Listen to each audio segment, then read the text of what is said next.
इसके बाद सुनिए,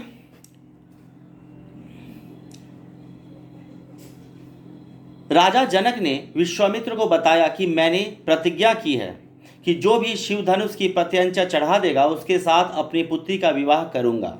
विश्वामित्र की आज्ञा से राम ने धनुष को उठाकर उसकी प्रत्यंचा खींची और धनुष बीच से टूट गया। यह देखकर राजा जनक बहुत प्रसन्न हुए। प्रसन्न मतलब खुश हुए।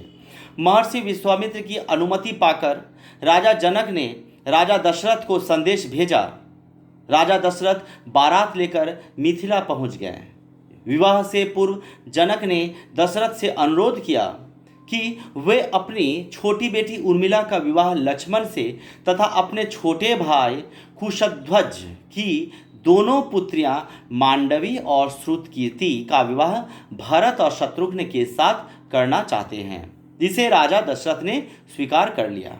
बाराती बहुओं को लेकर अयोध्या लौटे। अब तब से तीनों रानियों ने अपने पुत्रों और वधुओं की आरती उतारी। अब कठिन शब्दों के अर्थ मैं बोल रहा हूं, ध्यान से सुनिएगा।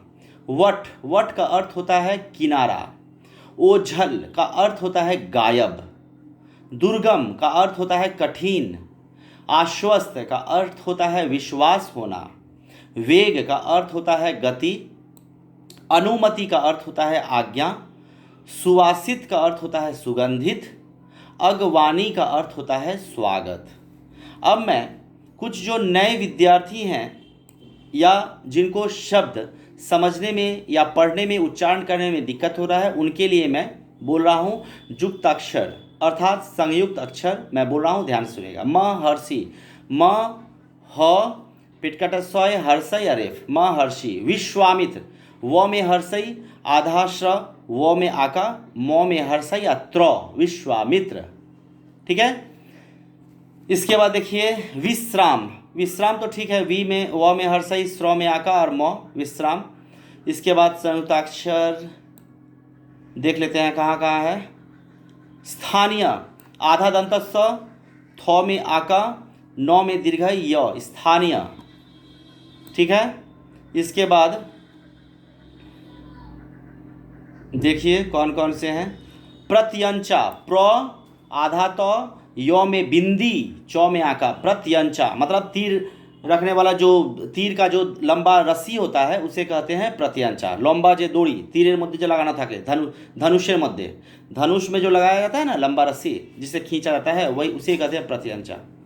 ठीक है। इसके बाद है कठिन जो आपको शब्द सिद्धाश्रम। दंत सौ में हर्षई द्वये ध्वये आका आश्रम द्वये ध्वये आका श्रम सिद्धाश्रम। ठीक है। इसके बाद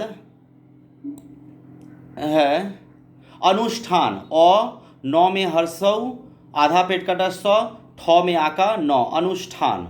ठीक है। मूर्छित म में दीर्घौ आधा च छये हर्षई अत मूर्छित। मूर्छित माने बेहोश अज्ञान जेटा बोले।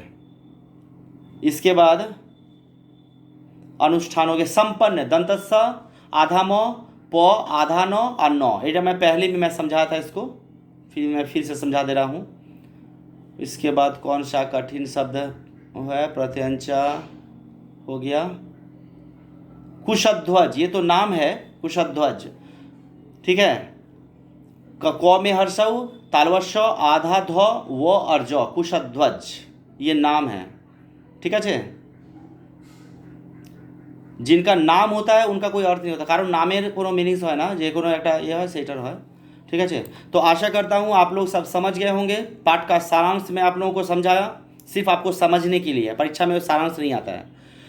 कठिन शब्दों के जो अर्थ है ये आएगा परीक्षा में, और कल मैं क्वेश्चन आंसर लिखाऊंगा वे भी परीक्षा में आएगा। तो कठिन शब्दों के अर्थ और प्रश्न उत्तर जो है आप लोग कॉपी में लिख लीजिएगा, और जो सारांश मैं आप लोगों को समझाया वे समझने के लिए।